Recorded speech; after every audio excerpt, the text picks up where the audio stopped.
Chapter 4 of The Science of Getting Rich by Wallace D. Wattles, and read to you by Catherine Damstetter. The first principle in the science of getting rich.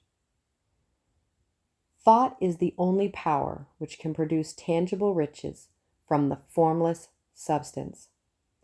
The stuff from which all things are made is a substance which thinks, and a thought of form in this substance produces the form. Original substance moves according to its thoughts. Every form and process you see in nature is the visible expression of a thought in original substance. As the formless stuff thinks of a form, it takes that form. As it thinks of a motion, it takes that motion. That is the way all things were created.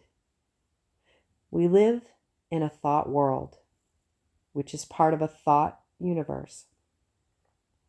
The thought of a moving universe extended throughout formless substance, and the thinking stuff moving according to that thought took the form of a system of planets and maintains that form.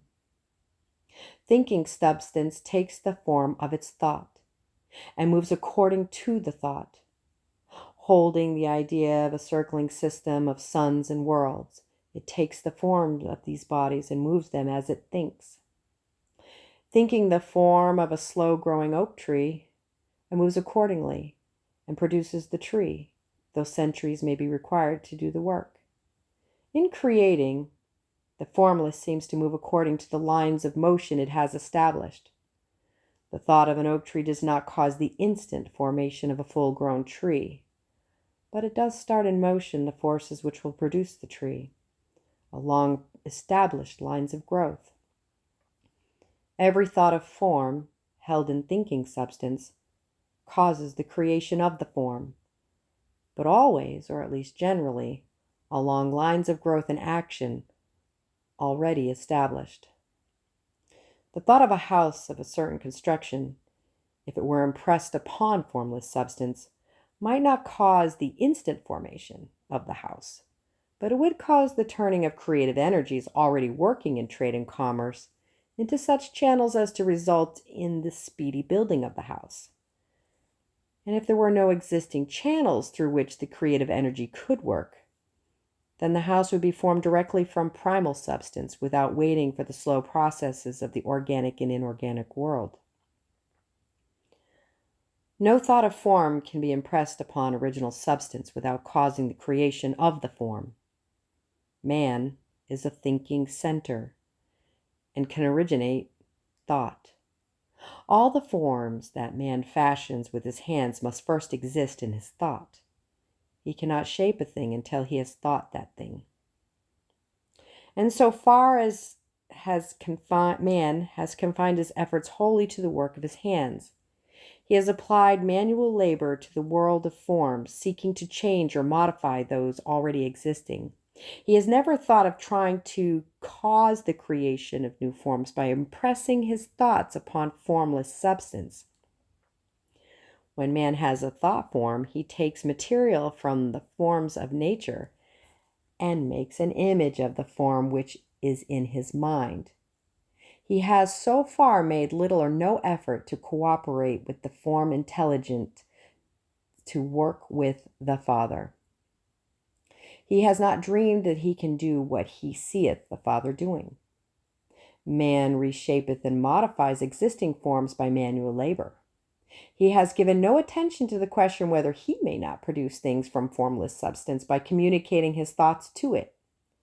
We propose to prove that he may do so, to prove that any man or woman may do so, and to show how. As our first step, we must lay down 3 fundamental propositions. First, we assert that there is one original formless stuff, or substance, from which all things are made. All the seemingly many elements are but different presentations of one element. All the many forms found in organic and inorganic nature are of but different shapes, made of the same stuff. And this stuff is thinking stuff. A thought held in it produces the form of the thought. Thought in thinking substance produces shape. Man is a thinking center capable of original thought. If man can communicate his thought to original thinking substance, he can cause the creation or formation of the thing he thinks about. To summarize this, there is a thinking stuff from which all things are made, and which, in its original state, permeates, penetrates, and fills the interspace of the universe. A thought, in this substance, produces the thing that is imaged by the thought. Man can form things in his thought, and, by impressing his thought upon formless substance, can cause the thing he thinks about to be created. It may be asked if I can prove these statements. Without going into details, I answer that I can do so, both by logic and experience. Reasoning back from the phenomenon of form and thought, I come to one original thinking substance, and reasoning forward from this thinking substance, I come to man's power to cause the formation of the thing he thinks about. And by experiment, I find the reasoning true, and this is my strongest proof. If one man who reads this book gets rich by doing what it tells him to do, that is evidence in support of my claim. But if every man who does what it tells him to do gets rich, that is positive proof until someone goes through the process and fails. The theory is true until the process fails, and this process will not fail. For every man who does exactly what this book tells him to do will get rich. I have said that men get rich by doing things in a certain way, and in order to do so, men must become able to think in a certain way. A man's way of doing things is the direct result of the way he thinks about things. To do things in a way you want to do them, you will have to acquire the ability to think the way you want to think. This is the first step toward getting rich. To think what you want to think is to think truth, regardless of appearances. Every man has the natural and inherent power to think what he wants to think, but it requires far more effort to do so than it does to think the thoughts which are suggested by appearances. To think according to appearance is easy. To think truth regardless of appearances is laborious and requires the expenditure of more power than any other work man is called upon to perform. There is no labor from which most people shrink as they do from that sustained and consecutive thought. It is the hardest work in the world. This is especially true when truth is contrary to its appearances. Every appearance in the visible world tends to produce a corresponding form in the mind which observes it, and this can only be prevented by holding the thought of the truth. To look upon the appearance of disease will produce the form of disease in your own mind and ultimately in your body, unless you hold the thought of the truth, which is that there is no disease. It is only an appearance, and the reality is health. To look upon the appearance of poverty will produce corresponding forms in your own mind, unless you hold to the truth that there is no poverty, that there is only abundance. To think health when surrounded by the appearance of disease, or to think riches when in the midst of appearances of poverty, requires power. But he who acquires this power becomes a master mind. He can conquer fate. He can have what he wants. This power can only be acquired by getting hold of the basic fact which is behind all appearances, and that fact is that there is one thinking substance from which and by which all things are made.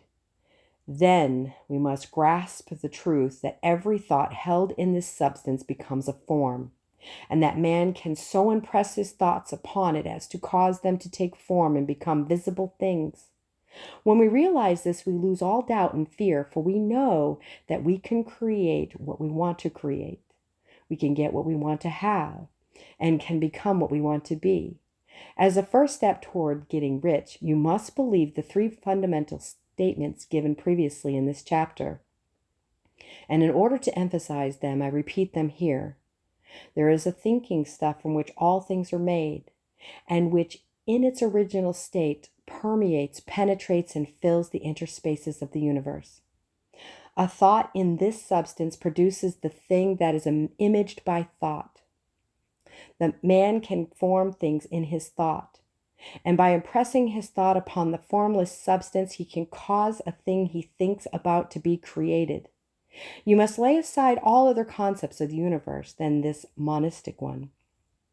And you must dwell upon this until it is fixed in your mind and has become your habitual thought. Read these creed statements over and over again. Fix every word upon your memory and meditate upon them until you firmly believe what they say. If a doubt comes to you, cast it aside as a sin. Do not listen to arguments against this idea. Do not go to churches or lectures where contrary concepts of a thing is taught or preached. Do not read magazines or books which teach a different idea. If you get mixed up in your faith, all your efforts will be in vain. Do not ask why these things are true, nor speculate as to how they can be true. Simply take them on trust. The science of getting rich begins with the absolute acceptance of this faith.